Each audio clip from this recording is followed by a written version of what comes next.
City Jazz Sessions is about great music, arts, and entertainment. We are located in St. Louis, Missouri, and available to performance art lovers worldwide. Follow us on YouTube, Facebook, Twitch, and Twitter. You can email us at cityjazzsessions@gmail.com.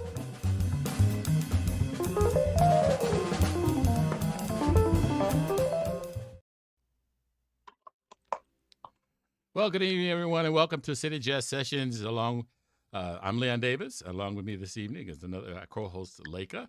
And our special guest today is someone that we've had here before. And it has been a while. And so we're going to get to hear all of the great stuff that has happened between then and now. Welcome, Candice Ivory. Hey, thank you guys for having me. We were so glad that you are back doing things because you took a little time off, didn't you? I took a lot of time off. I've been chilling. Well, it's been busy, but I've been chilling. Okay. I heard that. You want to share why you've been off? Well, I have several reasons, but I guess the best one is I have 3.5-year-old twins, and so that is that's a big reason to take time off. So just been navigating life with the twins, and just now feeling like I can get back out and do my work, not just as mom, but a new version of self, Mm-hmm. So wow. I knew about the twins, and so I'm on your Instagram. I share Instagram with you, and I've almost feel like I know them because I've seen them kind of grow up. They were really dominant for I would say that first couple of years, and even up to now, they've been really, really front and center. So I didn't really have time to work on it. And then, of course, carrying twins is, quite a ordeal. That was crazy because they were very heavy and balance, equilibrium, just getting back to life, Yes, that's a lot. It is. But is it, do you feel like, okay, I have two, so I'm done now, or? Oh, definitely. Right. That's the nice part about it. Like, okay, I have two, then I'm done. But people are like, you would think, oh, one and done, but I definitely see the benefits of, just that, singleton life. But it's something that I don't know anything about. It was just, my life has just been in many areas, just like full speed ahead. We're just gonna throw you right into just the whole shebang. Right. Hey, that's the best way to learn, though, Right. Right in there. I saw you, speaking of you getting back into music, you did some recordings with was it Robert? Robert Allen Parker. Yeah, yes. Has that been your most recent work that you put out? Lately I have been working with Kenneth Brown and his band, which has been really, really phenomenal. A lot of great musicians. In fact, on that album, Love People, which is the latest release by him, Russell Gunn is also a guest on this album. Yes. So, that was a really big deal for me because I've been a huge Russell Gunn fan since I was a teen. And so to be living in the city and to be on a track with him and to be on a song with him was just really, really cool.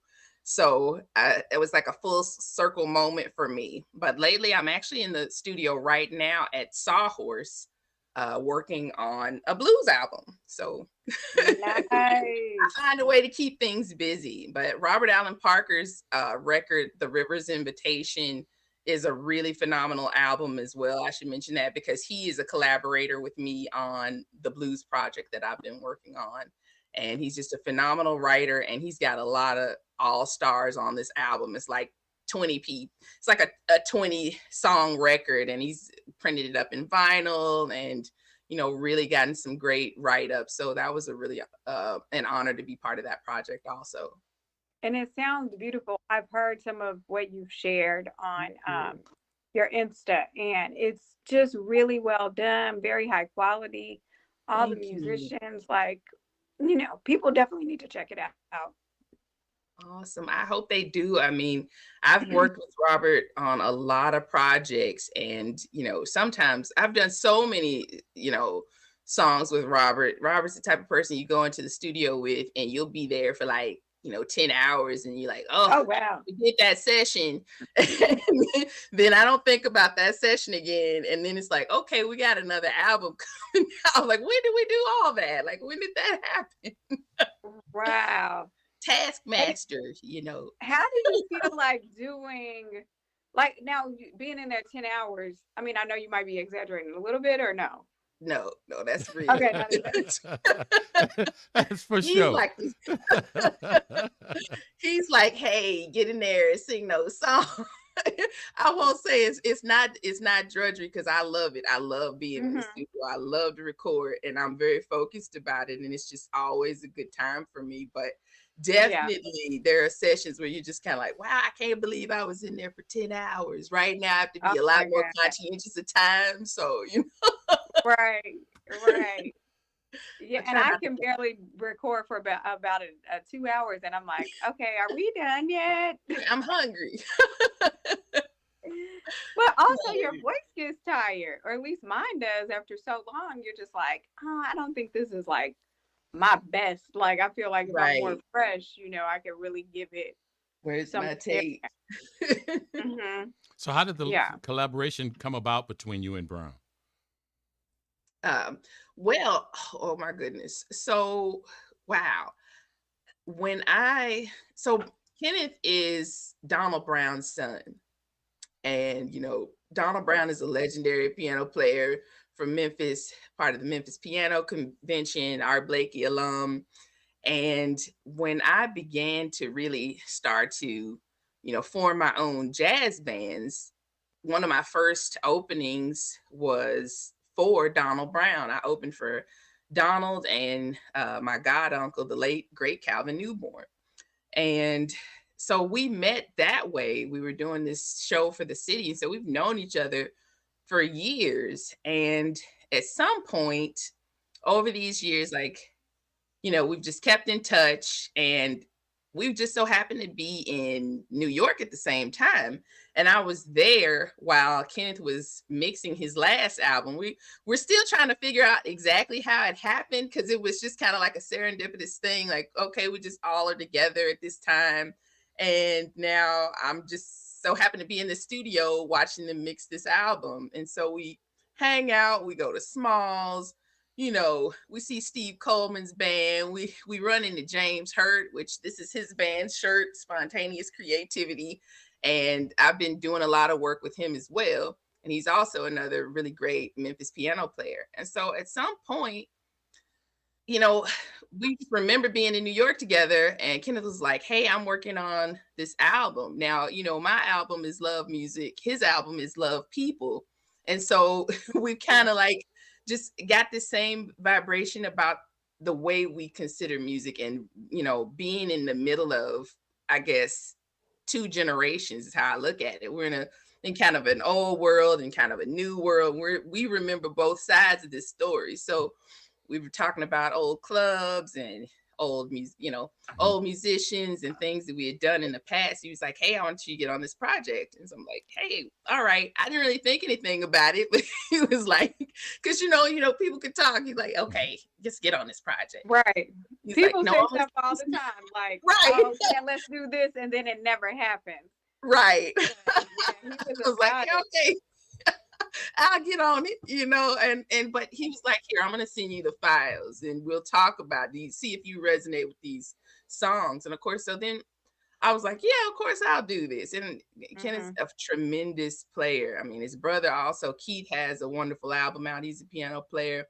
And so it's just a great honor to be asked. And so from there, we just started doing songs. And he's recording this in the middle of the pandemic. And Right. it was, low key stressful because he's also opening a jazz club, KP's Lounge, which I think will open in May in Knoxville. So it's going to be a new jazz club out there for everybody to check out. Oh, cool. Yeah. It was just kind But of a real you're in cool St. thing. Louis. You're in St. Louis though, right? Right. Right. Right. Okay. But you're from Memphis, so that's how you have a lot of the Memphis connections. Yes.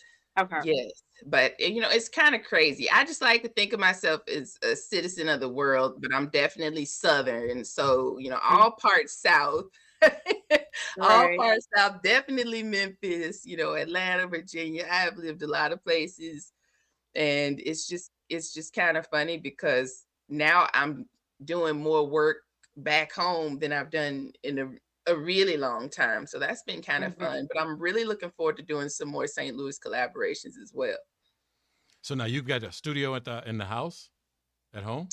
I do. I have a kind of a small studio, but when I record here, I go places like, Steve Davis, the drummer, really legendary jazz drummer. He's got a great studio, and I actually recorded that project there. Also, right now, I'm working at Sawhorse Studios here for Mhm. my blues project, which is phenomenal, phenomenal. I learned about them from a St. Louis, and well, he's from Canada, but he's lived here for years, Anthony Gomes. And Mm. the crazy thing about Anthony Gomes is he used to open for my band when we used to play on Bill Street. I was like this 15-year-old kid. I've been knowing him since I was 15. And at that time, he was doing zoot suits and walking on tables. This is just a riveting band. His band was just like really amazing. And this guy's a legendary, amazing guitar player. And I'm like, we're just some kids playing here. He's opening for us. So Wow. when I got here and realized he was here, I reached out to him and he was like, hey, you need to go record at Sawhorse. So that's actually how I got connected to Sawhorse Studios. Well, we cannot wait to hear what you come up with for a Thank you. blues I'm album. excited. Absolutely. So now So you traveled. go ahead. You traveled quite a bit performing, and one of the screenshots that I saw, I didn't get to read the articles. It was just a screenshot. Mhm. It shared a video of you in Iceland, Yeah.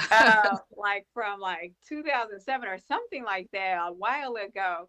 So, out of all the kind of places that you travel performing, like what would you say would be your highlight?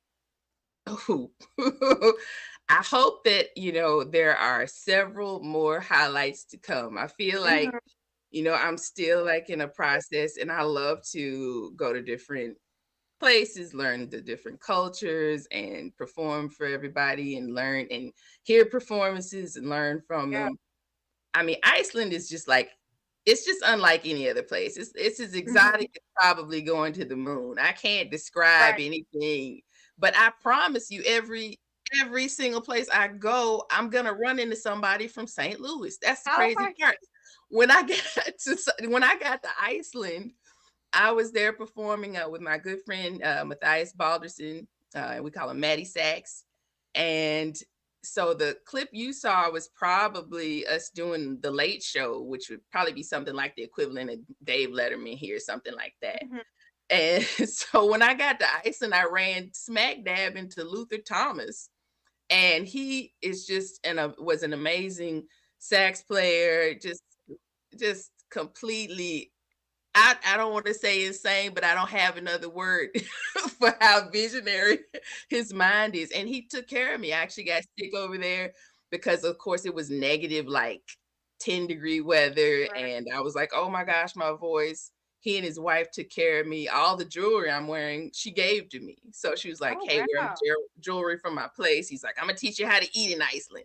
And, I ran into him when I got to France. After that, I ran into the late Russell Sadiq, and he took me to a party. It was like, it's just, I always have a St. Louis connection no matter what city I go to. That's the crazy part, all over the world.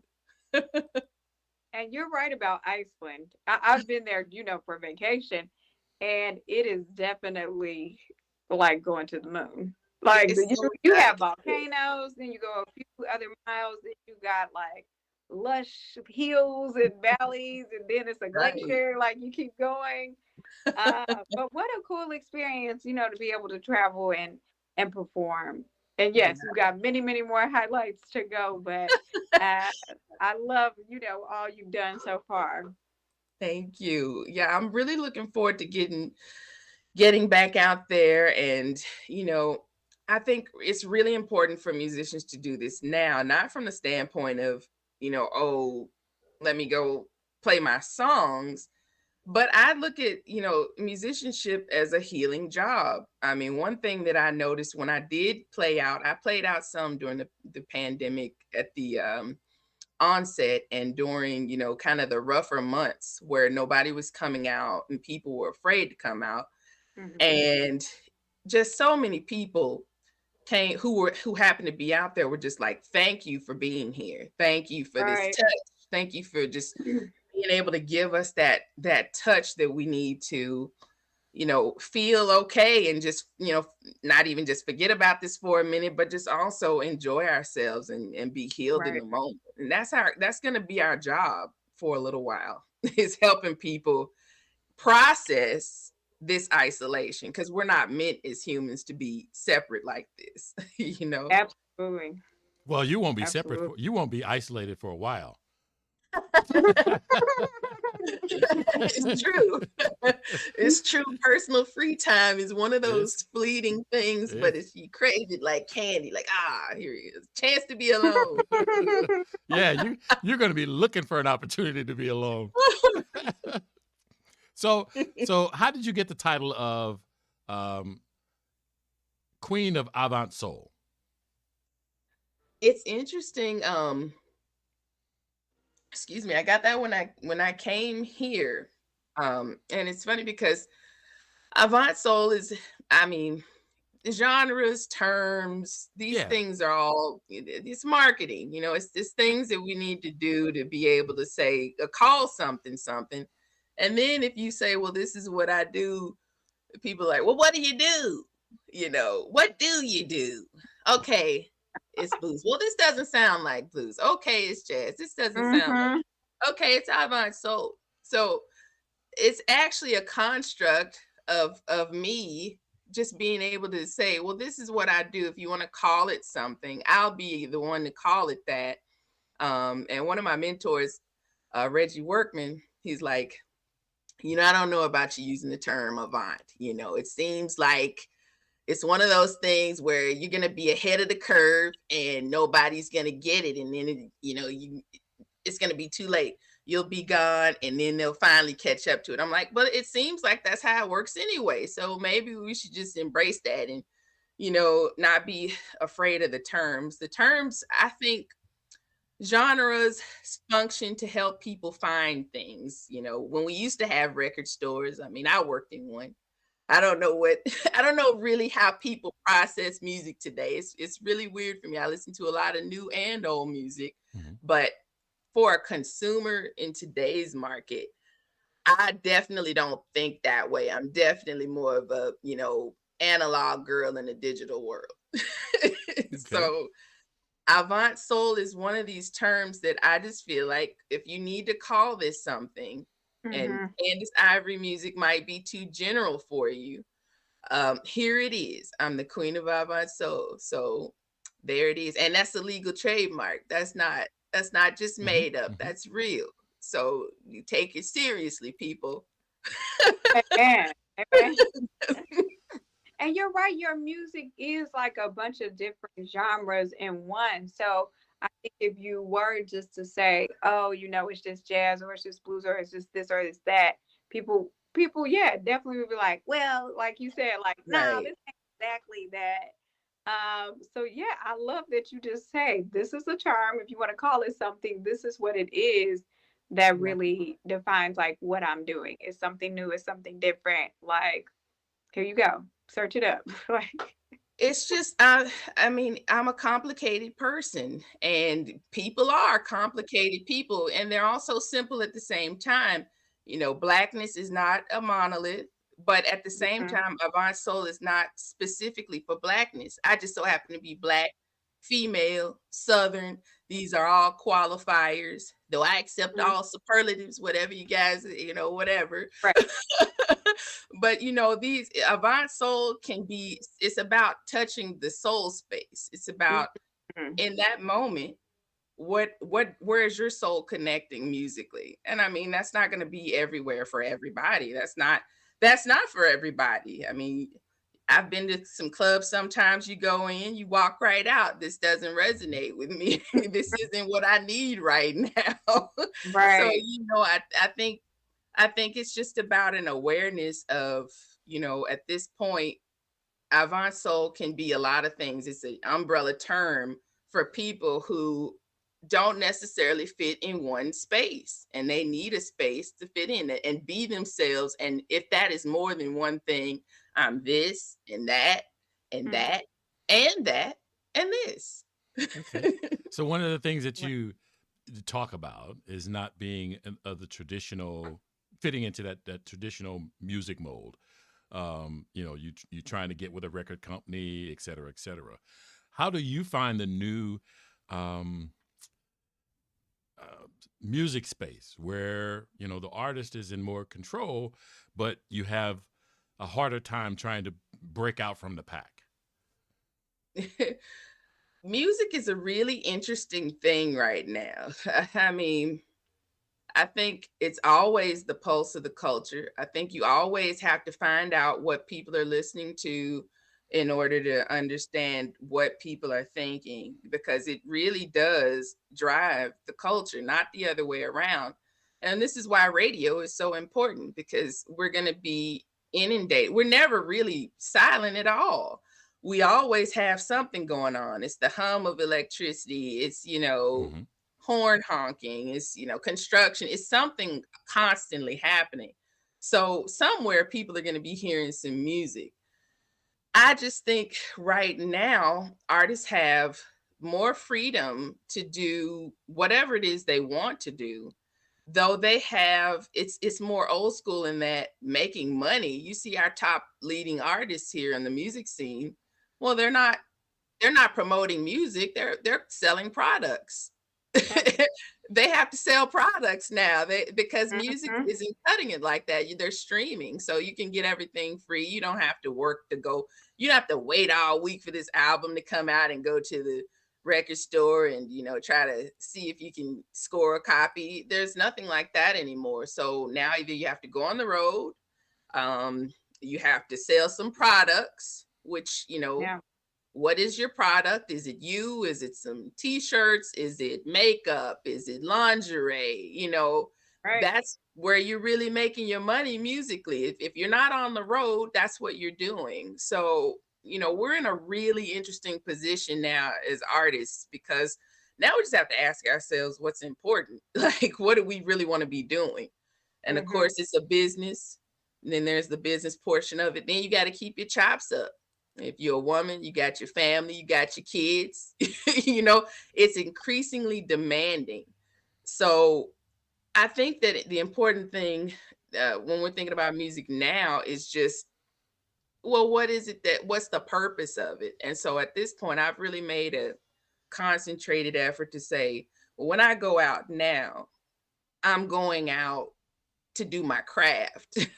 I'm going out to help the vibration, help the people, lift the folks up, be encouraging. That's what we really need right now. And I think that's the most important thing that we can do. So I think we'll have to let certain things take a back seat to that for a while. I don't know how long that'll be, but products, you know, they may have to take a little bit of a back seat while we're getting through this, traumatic, 2 years we've been through. So we'll see. Yeah, that's interesting. I've thought about that too, how, musicians and artists aren't really making much money on music. If you Yeah. think about the most successful, like you think about Rihanna, she's a billionaire, or, because she's selling makeup and lingerie and things like that. Right. She's not even doing music anymore. So it's Yeah. almost like artists have become like these just influencers or like marketers. And, it's the point is just to Yeah. make it so that you can sell stuff. So like people know you, so they'll buy like what you have. Yeah. Here's your brand, Right. Yeah. and coming from the school of musicians I came from, that has never been the main thing for us. That's we've I'm not saying that we shouldn't think about it. Obviously, things have changed. I mean, we have Yeah. to progress and move forward, but I just know that the way I was taught and the musicians that I worked with were concerned with messages, concerned with keeping chops up, concerned Mhm. with being able to have something relevant to say. And I'm not sure that, I think that people have a lot to say right now. I'm not sure how helpful it is. I think we really Right. need to be conscientious of how helpful is what we're saying at this point. And sometimes people do just need to have a good time. I mean, I listen Mhm. to a lot of different types of stuff, trap music all day. I'm trapping all day on the treadmill. You know? So I'm not, I'm not an elitist like that about music. I think it all serves its functions, but I Mhm. think we need to be intentional about that for sure. Yeah. So, so as someone who doesn't use music as my form of living, I kind of look at um, before there were record companies and before there were ad agencies and that kind of stuff, and artists made their money by going on the road and filling up venues. Yeah. And I think with the demise of the traditional model of trying to get a contract with a big company, you can use your music as a way to create an audience so that when you go Mhm. out, people are familiar with you and they're willing to come to that venue. How good of did I formulate the idea of what music has become? Well, I mean, it's interesting because, we used to, it's kind of returning to the old school. I mean, now if you want to make that money, you've got to go on the road. I mean, even Mary J. Blige just said, she had to go get those ends because she owed that alimony check. She had to get back out there and work. So, that's real. She That's had to real. do it. I mean, and I just think that what's changed now, what I'm seeing that has changed is the relationship between clubs and musicians, where, when I was coming up, was on the cusp of this breaking down, which was, we had relationships with the club owners. You have a house band, you got a house band several nights a week. It may not even be the same band each night, but everybody had a place. They had great working relationships. They recognize that we are ambassadors of the city. This is Mhm. how you bring tourism into your world.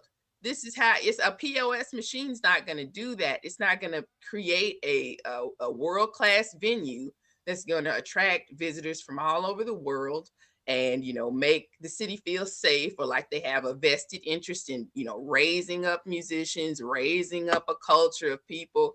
And so I just think that it's been a little bit more every man for himself, or, we're going to pay you guys very little and you just show up and you bring your friends. It's not now it's the responsibility of the person playing to bring out the audience, whereas that was never a thing. Everybody wants to come out anyway, and Right. you want to help everybody. You're excited about the band. You want them to see the band. It's not like this kind of give and take type of relationship. It's more about a communal interest in, we need to do this to create a great space for our city.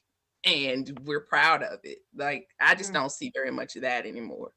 Yeah, I think the idea is that going back to the venues um, is more intimate. It makes a greater connection with the people that listen to your music.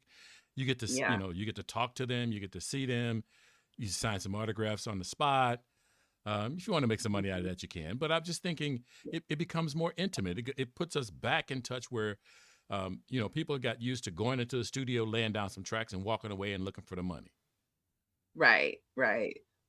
Yeah, it's very impersonal these days. And I mean, but that's what we're singing about, impersonal relationships. We're singing about, money. We're singing Mhm. about, casual relations. It's just, it's very impersonal. It's very transactional.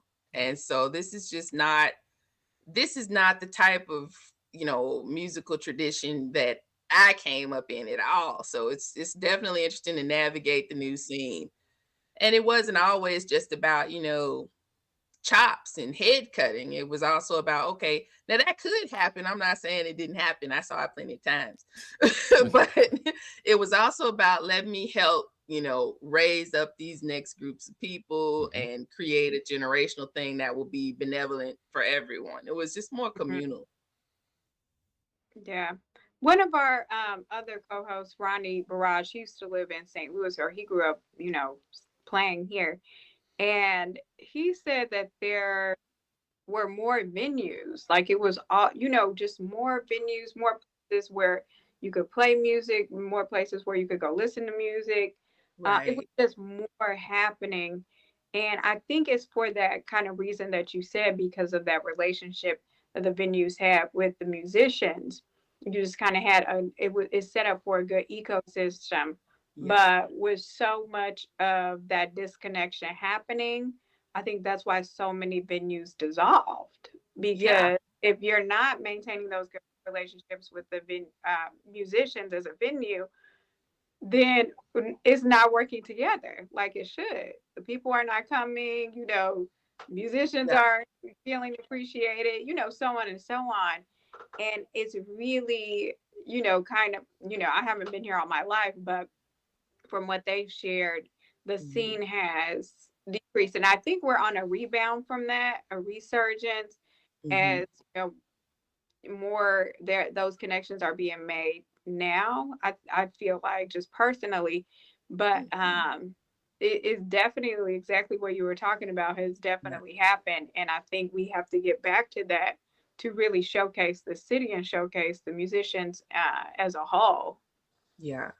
Yeah. I'm hoping that we can revitalize all of these cities, because there's, now it's not just ours, it's everyone's Yeah. across the world that will have Yeah. to make this come back. And I hope that we come back with a different attitude. I Right. mean, I'm a kid who grew up on Beale Street. I just remember I could go from one club to the next. I knew all Right. the bartenders, I knew all the servers.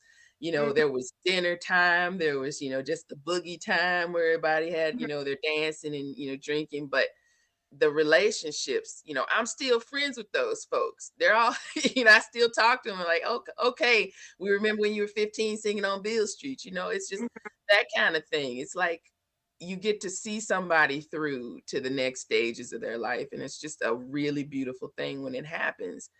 So I'm definitely hoping that post-pandemic we can come back with this understanding that we need to be there for each other and that we need Mhm. to try to revitalize our cities. So, Yeah. are you familiar with Trenton Ayers? Yes. He says, Yes, he's "Hey." amazing. I was actually talking to him before we got on this call. He just sent a message, said, "Hey." He said hi to everyone on the team. But Hey, Trenton. He's Nice. fantastic. He plays with the legendary Cedric Burnside. He's a fantastic guitar player. Just chops for days. Hands of fire is what they call yeah, hands of fire. Yeah. him. So Trenton, just so you know, make sure that you send us some information, and maybe you can come on and talk to us too. Right. We need to have him on next. Please, please, you will not be disappointed. He's amazing. So, is there anybody in particular? Because I know you talked about one person that you had looked up to, but is there anyone else that you would really like to get a chance to play with, or sing with, or perform with, Oh, or is that a tough whoa. question? Yes, I have a long list. How many hours do we have? Oh my God. I have a lot of people that I would love to work with, and especially on the St. Louis scene. I've been bugging Trenton about, doing a project with me. So that is one of the reasons we were talking tonight. But definitely here, St. Louis has so many amazing musicians, and just, I mean, I could go down the list. I actually went to school with Keon. And so Oh, okay, okay. right. So Keon, Bob DeBoo, Adam Manis, we all went to school together at New School. So we are, alums of that world. Also, Emmanuel went there. I'd love to work with Jamal Nichols, Shedrick Mm. Mitchell. You guys have a lot of great, great people here, just Leica. Yes. I was wondering when you was Yes. gonna catch on to that. Definitely. We're definitely doing something. So who are you working with now on your blues album? What Oh, musicians do you have? okay, I have a nice cast. It's a kind of a stripped down band. It's gonna be Robert Allen Parker and myself. Rob did some writing. A fantastic engineer and guitar player, Adam Hill, who I made play guitar on this. Kari Wynn of Public Enemy. He's playing Oh, bass on this as well as guitar. And he also was on my last project, Love Music. And then Dunn and Johnson on drums. And I have Jan Hartmann on harmonica, and he's a fantastic German harmonicist. So he's playing on that as well. Oh, I also have Chris is playing keys. I mean, I'll forget. I have Yubu Kazunga, who is also doing a song with me. We did that video together on Rob's last project. So a nice cast, like nice diverse cast of people. yeah, it sounds like it. And do you have any idea of like what the title is going to be yet, or you're just going to wait till it's all done to I'm figure not going that? to tell you the title yet, but Okay. I'll give you the idea. Mhm. So my uncle was a legendary blues musician, Wilroy Sanders, and this project kind of pays homage to a lot of musicians that I looked up to. His band, the Fieldstones, was really influential to me, and I had cousins in that band. And, I grew up playing with those guys. So we do a couple of Fieldstone covers. We also do some Memphis Mini. We do some originals. We do some Black Oak, Arkansas. I was on the road with Jim Dandy for a little while. I used to play with him. So we, give homage to Black Oak. And I'm trying to think, Diane Price. Diane Price is also, we do one of her pieces. So it's just kind of like an eclectic thing. A couple of Mhm. women that I really respect in, blues tradition. And of course, my uncle, who I really wanted to record with him. I got to do it one time on my first album with my original band, CYC.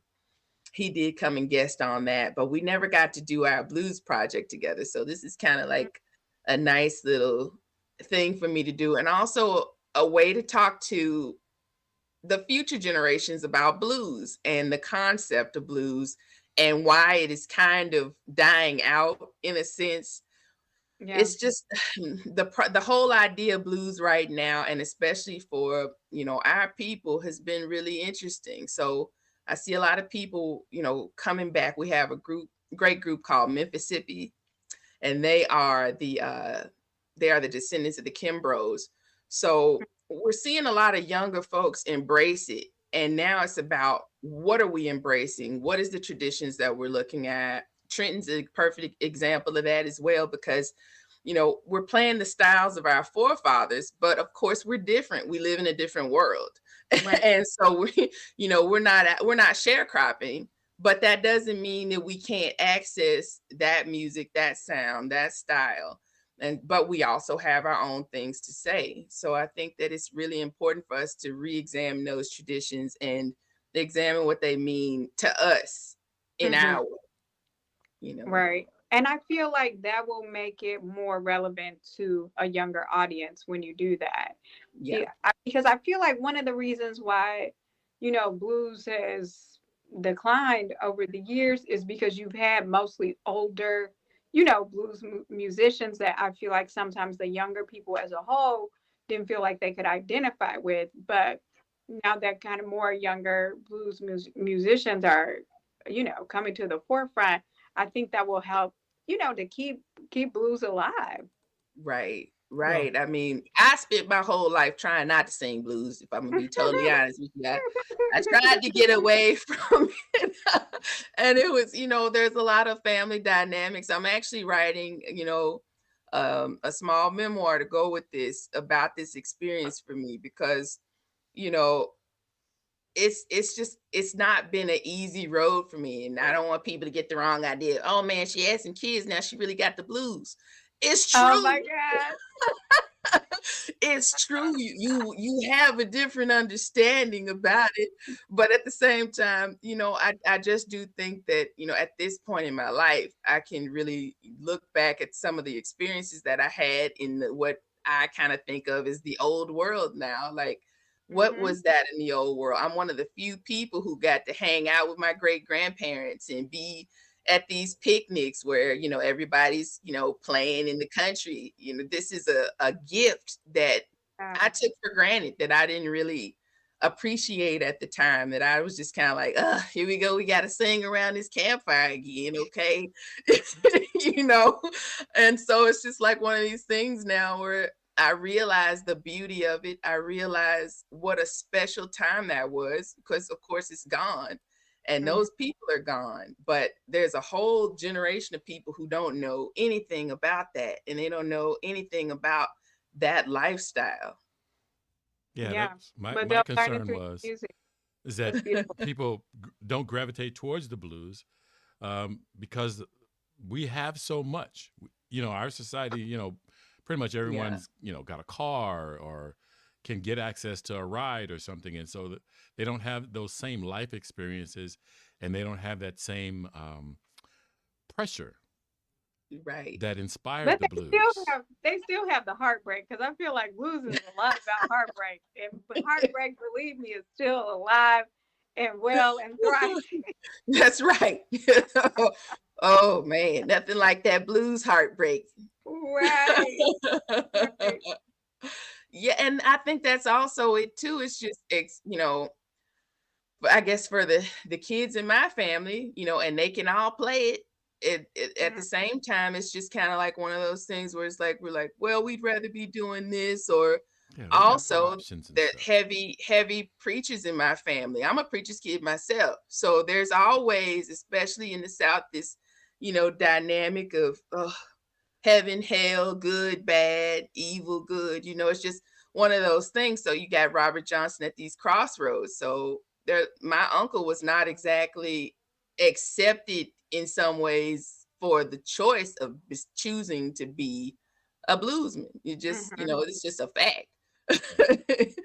It's just a Yeah. fact. People will rewrite history about that, but they will definitely have some contest with this memoir, because I'm gonna tell what I saw. I saw it this way, and this is, we're free to discuss it, but that's how I saw it.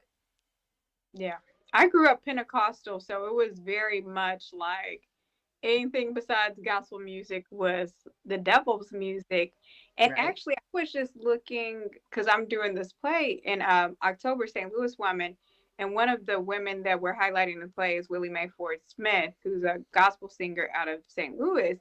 Mm, And the type of music she was doing, people were saying at that time was too bluesy.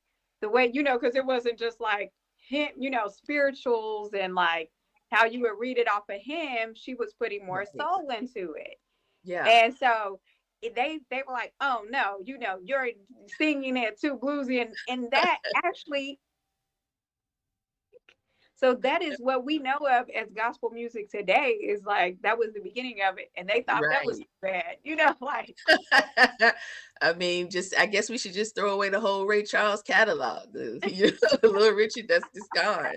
It's funny, how we look at this now versus then, and you Mm-hmm. know what we'll be looking at in the future. Right? Yeah. That's a little risque right now. Mm-hmm. Is anything risque anymore? Like, I don't know. It's a Right. question.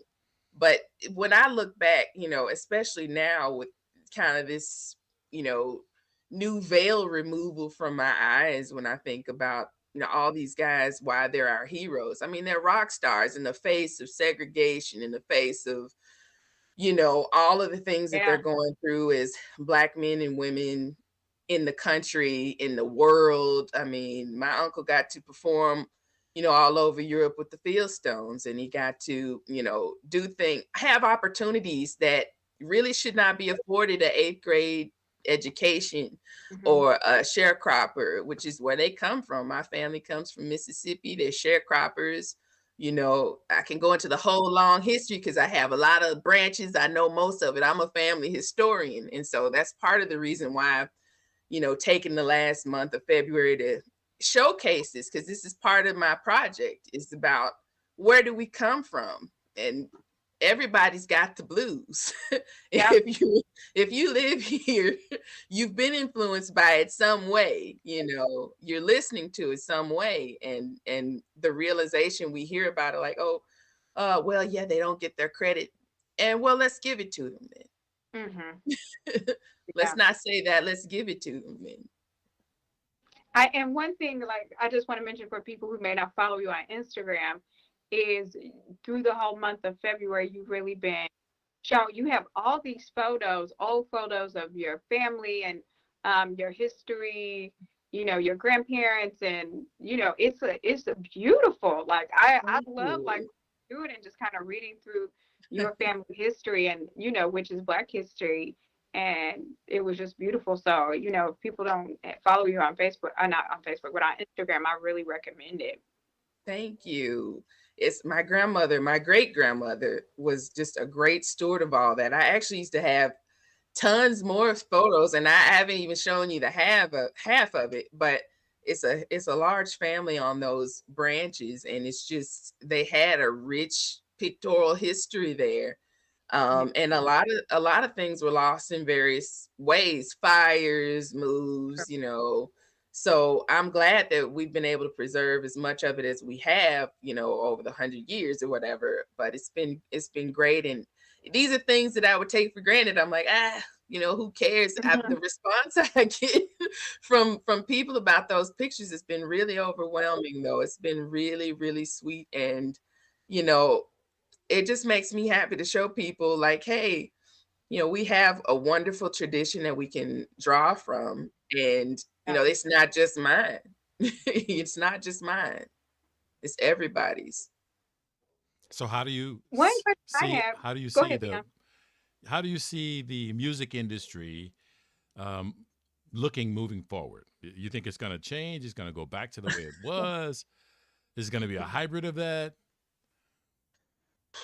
I think it will have to change. Now, the direction, I'm not sure. I mean, we have a lot of innovators in music now. I mean, we got people like Kanye, we got Jay-Z. That's These what I are was gonna say.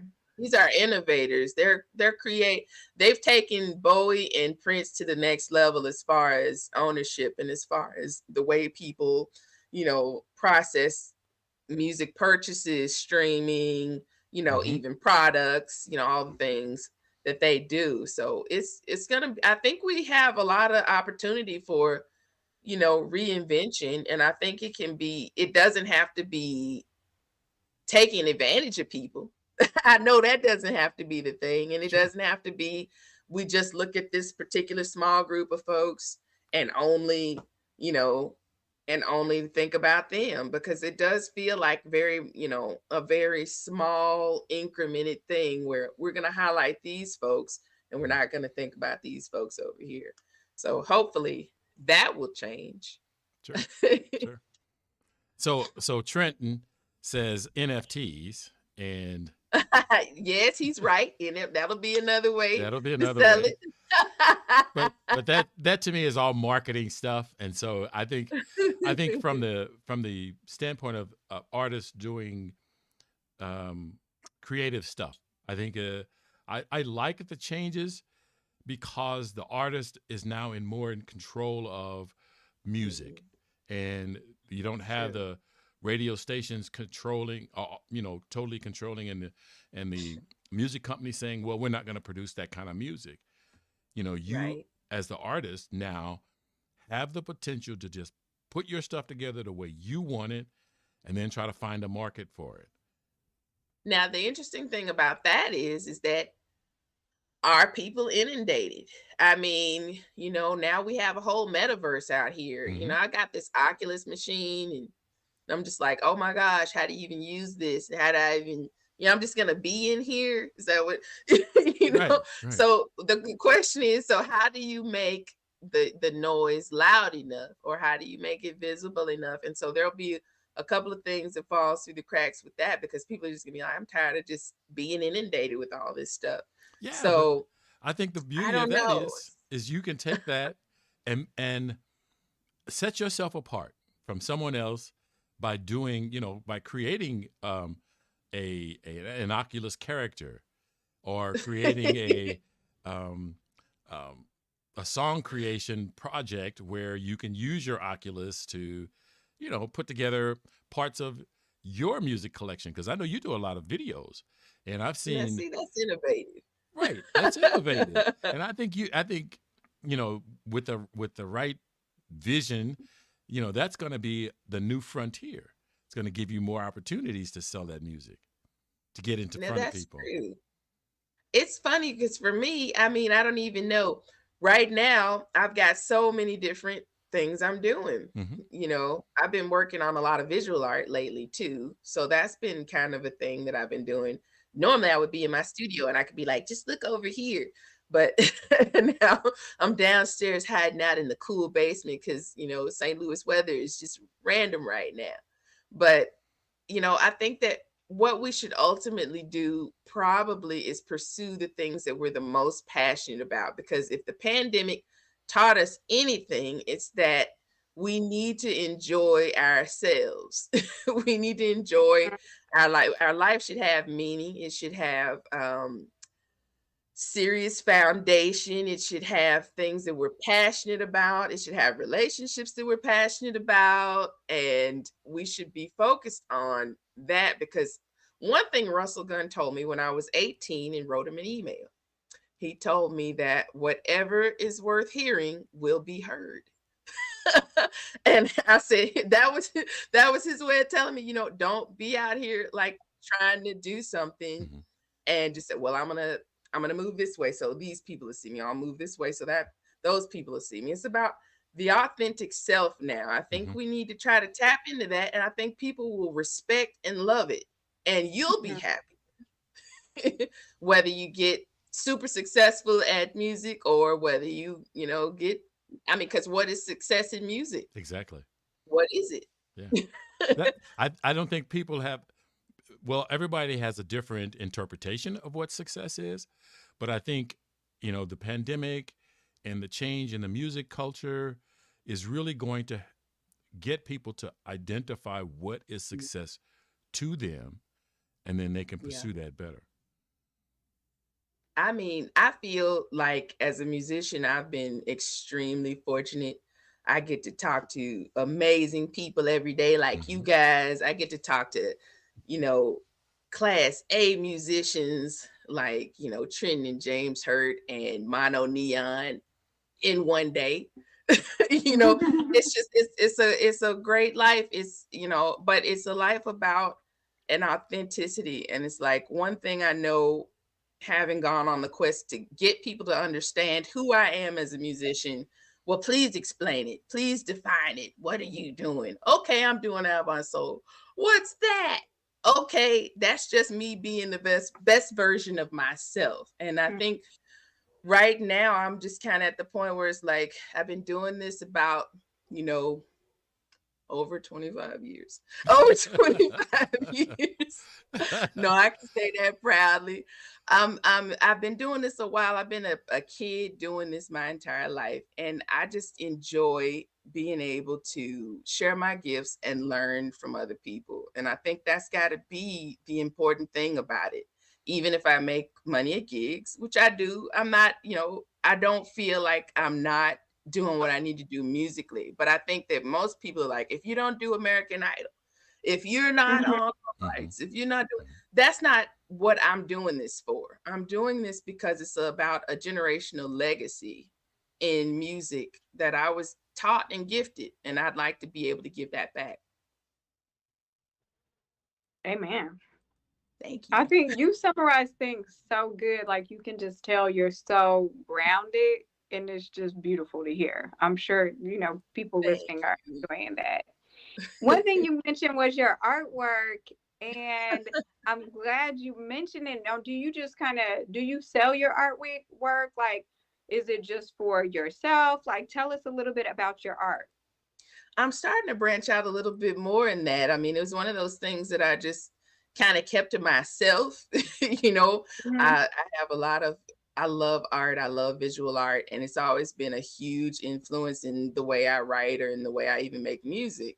I would just spend my time at school. If I had a time off, I'd get to go to the Guggenheim and, the Met, and just go look at paintings and or sculptures and things like that.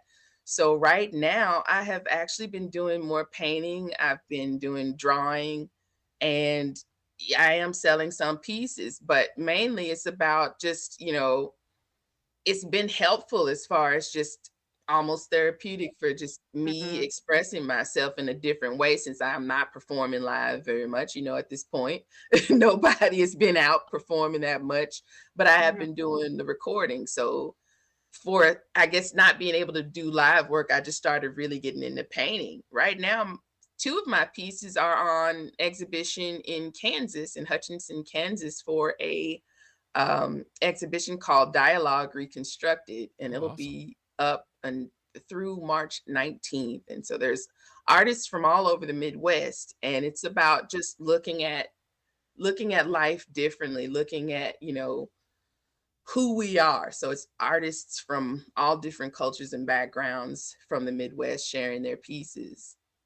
So you familiar with Congrats. Willie Mounce? What was that? Willie Mounce?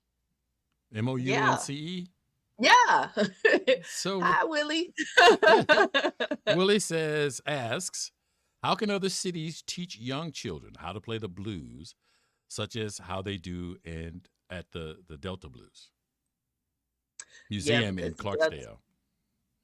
yeah, the Delta Blues, I mean, especially down there, they have a lot of interactive programs and, kind of symposia that do that. Now, I know some of that is funded by, people of the town. I know the Waltons, tend to fund a lot of those things through the Delta Blues Museum. But we have a fantastic blues museum here now, especially in St. Louis. I think we do need to get in touch with those types of places and those types of boards and say, hey, this is going to be a focus, this, because there's so Mhm. much great news that actually comes through St. Louis. And St. Louis is a music town. When I was a kid, this was one of the first major gigs I had. I don't even think the club we played at, I don't even remember it or think it's still in existence. I remember So what it looked like, but I don't think that particular bar is still open. But this is a music town, and so many wonderful acts come through here. I mean, it'd be great to set up all these different residencies. You got, Jazz St. Louis, you've got, the Bistro. There's so many great places that can host those types of events, but it has to be a commitment through the city, I would think. So I would be right, yeah, really Jazz interested. St. Louis actually does have programs where they Yeah. teach kids jazz, but I haven't heard anything about blues as far as much outreach. There might be. We would have to check with the St. Louis Blues Society to see, but that is a great idea. And it's a funny thing because it's the easiest thing people think to learn. It's really not. It's one of the easiest, hardest things you'll ever learn. It's like you listen to it, it sounds quite basic. Maybe you'll think, oh, I can play this. And then you'll notice that, oh man, this is a lot harder than I thought. So there's definitely a conceptual piece to it. Like you have to get the concepts of it. And being removed from it is an interesting question because we're not on a plow, we're not, Mhm. and of course my uncle wasn't. By the time he made electric blues, so there's a lot of different camps of the blues, and there's a lot of different styles of it, just like jazz. You got a lot of different areas. You got cool jazz, bossa nova, you got fusion, you got all these different worlds, and people are all trying to figure out what to call the thing is that Mhm. they do. you know And I just say you got to call it the best version of you. How has being a mom changed your music, or has it? I mean, I would. You kind of talked about it a little bit, or you've alluded to that it may have, but kind of tell us a little bit more about that. Being a mom, really, it's interesting because it's the one thing. especially as a performer, it's the one, your personal life is one of those things where people like, they kind of want to hear about it, but then they kind of don't want to hear about it. And they want, they want you to show up and not, not be like normal. Like, on one hand, they want you to be like, okay, I just got out of bed just like this today. It was just, I just woke up and it was this. That is one fun aspect of the blues, because, it's what you are. You show up and present as you are. It is truly a come as you are world. For me personally, what being a mom has done has made me be a lot more focused about, across the board, about my time, about the way I'm going to deliver, more intentional, because my time is short. It's like, in the sense that I have to be very deliberate about, who I'm going to work with or how I'm going to work. And in that way, my music has changed because, I'm the person of 1,000 ideas and projects. I always have at least, 4 or 5 going in my head. And, maybe I'm doing like 10, but there's an additional 4 or 5 going. So I've just had to kind of figure out a way to harness extra energy and find extra energy to do things that, I would normally do. And musically, it has caused me to think about messages, clarity. What am I saying? Is this something I want to say and have my children hear it? But then at the same time, that is life. They got to accept that I'm who I am too. And they got to know how to, they got to understand. I think it's made me definitely tougher. It's made me definitely more assertive in myself. I think that musically before I was a lot more, and I don't want to call it laid back, because I'm still laid back.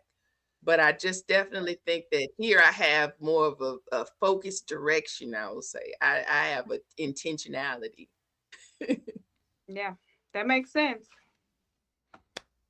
Alrighty, I'm done. I'm tapped out. Uncle.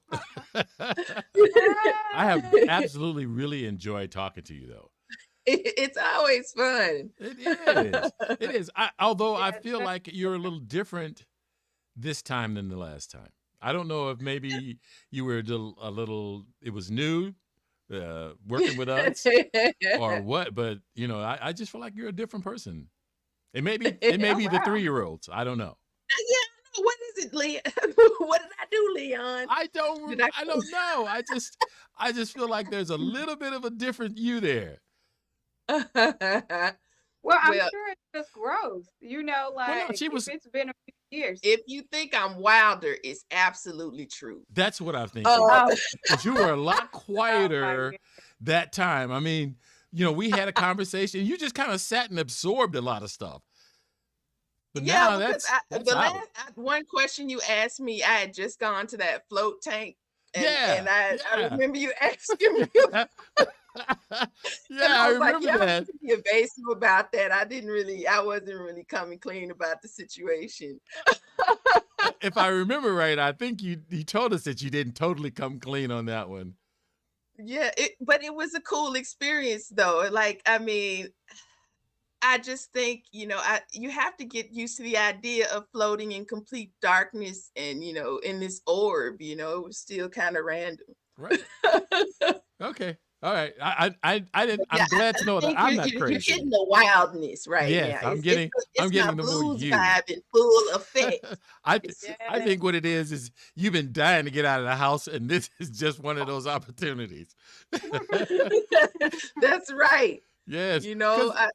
It's gonna be wild from here on out, Leon. So I hope y'all get used to this, because I'm gonna just be. I want you to make sure you keep us in the loop. When you release that new stuff, send us a little bit of it. Don't forget about us. You better know I will. Yeah, we don't show up 3 years from now and say, "Oh, I'm back. I want to talk to you guys." What? No. We want to. I have to reinvent. I needed to just kind of like work it all out. I definitely can be very quiet about when I'm recreating, but at this point, I realize we just have to be out here doing it now. Yeah, I Understood. can't hide and hermit like that anymore. All righty. All righty. Just get it out there. The world is ready for it. Thank you guys so much for having me. So tell people great how to meet get in you, touch Lynn. with you and how to follow you. Okay. Let's see. Avant Soul Queen on Twitter, Avant Soul Queen on Instagram, and then there's just Candice Ivory on Facebook, and Candice Ivory, Queen of Avant Soul is the music page, I think. That might be it. What about I'm super easy. I'm super old school. I'm like one of those in the book people. Like, hey. What about CandiceIvory.com? Right, that too. I just want to get that in there for the people that are watching the video. Yeah. Oh, you're welcome. The people that are watching the video have seen it scroll across the screen all night, but there are people who are only going to listen to the audio portions of it, and so we want to make sure that they have an opportunity to get a hold of you. Hopefully, you'll get a lot of new fans out of this, and we will also get a lot of new fans out of this. Really appreciate you coming on. Thank you guys so much. This is great. Thank you for having me. I'll definitely come back, and I'll definitely send you guys some new music soon. Thank you. Awesome. Have a good night. Have a good night. I'm going to hold you, Candice. Love y'all. Thanks so much, Warren. All right. You are quite welcome. Great. Have a good one. City Jazz Sessions is brought to you by St. Louis City Jazz, a 501c3 company dedicated to music education and appreciation. The CEO is Magic Man 50, and for more ways to connect with City Jazz Sessions, visit cityjazzsessions.wixsite.com/St. Louis. The City Jazz Sessions team includes host, content director, and guest coordinator, jazz great Ronnie Barrage. Follow Ronnie at ronniebarrage.biz. Host, website designer, graphic artist, content director, and guest coordinator, singing sensation Leica. Discover more about Leica at leicamusic.com. Additional production services are provided by Lions Den Productions. Go to thelionsdenstl.wixsite.com/home. Please like, share, comment, and subscribe for more great content.